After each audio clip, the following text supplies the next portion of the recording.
እርፍ እየመጣች ተኝ ማለት ይሄ ነው። ይሄው ሄርሜላና አብርሃም የኔ ቀብራራ ሁሌም ይወድሃለው ብላለች ሄርሜላ ማለት ነው። ዛሬ ማታ በአዲስ ነገር ጠብቁ። ምክንያቱም ፎቶ ተሰጥቶልን ነበር ባለፈው የገና ማግስት የተለቀቀውን የሄርሜላ ቻፕስቲንግ ምናምን ብላ የለቀቀችው ቲክቶክ ቪዲዮ አስቀምጦ ዛሬ እየለቀቀች ነው ማለት ነው። ስለዚህ ልጁ ቀድሞ ከቤት ወጥቷል እኛ ብለን ልጅቷን እንትን አታርጉ አትጨቅጭቁ ብለን ስንናገራችሁ አትሰሙም ማለት ነው። ይሄ አብርሃም ፎቶ ተሰጥቶታል። ሳቅ በደስታ ነው ታያላችሁ። ዛሬ ማታ ይለቀቃል ቪዲዮ ማለት ነው። ያ ቀን የተቀረጸ ቪዲዮ ነው። ምክንያቱም በመሃል ሌላ ቪዲዮ ሰርቶ ዛሬ አወጡ ማለት ነው። ስለዚህ እኛ ደግሞ ንቄነን። ስለዚህ ብዙዎቻችሁ አብርሃም እና ሩታ አይለያዩም ከካሜራ ጀርባ ሌላ ነገር ነው ምናምን እያላችሁ ነው። እያያችሁ እየተለያዩ ነው። ያመናችሁ አላመናችሁ ምናልባት ነገ ሊታረቁ ይችላሉ፣ አይታወቅም የሰው ልጅ ነገር እና ግን አሁን አብርሃም ፎቶ ከተሰጠት ያኛም ፎቶ ከተቀበለ ምኑ ነው ከሚስቱ ጋር የሚሆነው ምኑ ነው? ስለዚህ ልጅቷ ቀድሞ የነሱን ሴራና የነሱን ተንኮል ስለምታውቅ እዚህ ቤት አይኖርም ብላ ስትከራከር ብዙዎቻችሁ ጨካኝ ናት፣ እንደዚህ ናት እያላችሁ ነው።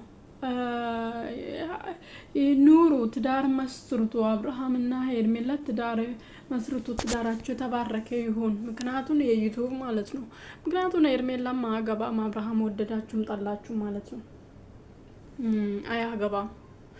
ሩታ እኮ ያገባት አጣብቅኝ ውስጥ ገብቶ ነው። ይሄ ማወቅ አለባችሁ። ምክንያቱም ቤተሰብ እቺ ልጅ ማቆም ነበረበት ብሎ ቤተሰብ ጫና ስለፈጠረ፣ ምክንያቱም የሩታ ቤተሰብ ይሄ ማቆም ነበረበት። እኛ ልጅ የዩቲዩብ ነጋዴ አይደለም የእንትን ማለት አይደለም ብሎ አጣብቅኝ ብለው ውስጥ ስለገባ ነው እንጂ አብርሃም ሩታን ራሱን የሚያገባት አይመስለኝም ከዚህ በፊት ማለት ነው። ካገባ ደግሞ እሷን ከለቀቀ አብርሃም እውነቱን ነው ምላችሁ ከዚህ በፊት ሩታን በዛ ጊዜ ቢለቅ ኑሮ አብርሃም ችግር ውስጥ እንደሚገባና ምንም እንትን እንደሚወርቅ ስለሚያውቅ ነው ሩታን ያገባት ማለት ነው። ስለዚህ ሄርሜላንም አያገባትም ማለት ነው። እንደዚህ ያንዘለ ብዙዎቻችሁ አብርሃም ሄርሜላ ረጂም በፍቅር አብርሃም ያስመስላል እንጂ ፍቅር የራሱ ልብ ላይ ያለ አይመስለኝም። ምክንያቱም አንድ ወንድ ልጅ ፍቅር ልባችሁ ላይ ያለው እዛ እንደ በግ አትጎተቱም ማለት ነው። ዛሬ እዚህ ተገኛችሁ፣ ነገ እዚህ ተመስላችሁ፣ ነገ እቺንን ሴት ትፈልጋላችሁ፣ ተነጎዳችሁትን ሴት ትፈልጋላችሁ። እንደዚህ አይነት ፍቅር የለም ማለት ነው፣ የለም።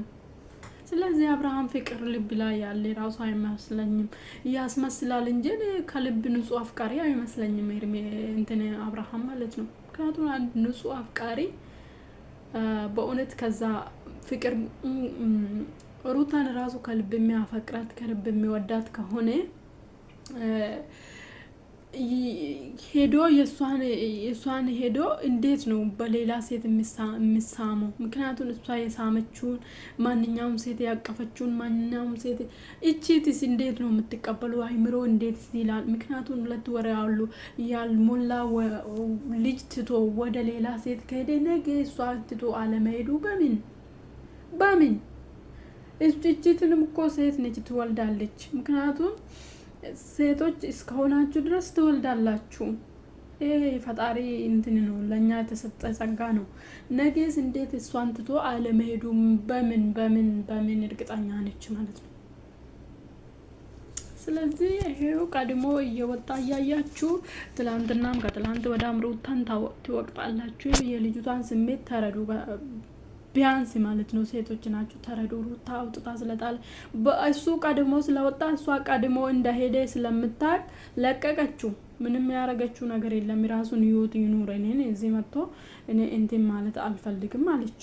አዎ የሱ ራሱን ህይወት ይኑር፣ እሷም ለራሷን ህይወት ትኑር።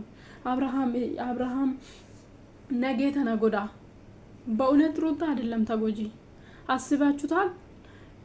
ነገ ከነ ልጁ ከነ ማንነታችሁ ከነ ምናምናችሁ አምኖ የሚቀበል ወንድ ይመጣል።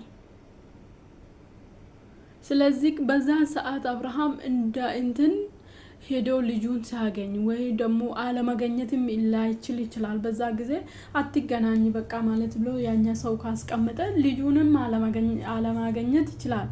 ይሄን ማሰብ ያልቻለ እንትን ሰውዬ ነገ መቼ እንጃ። ብር ብቻ የሚወድ አንዳንድ ሰው ግን ከባድ ነው።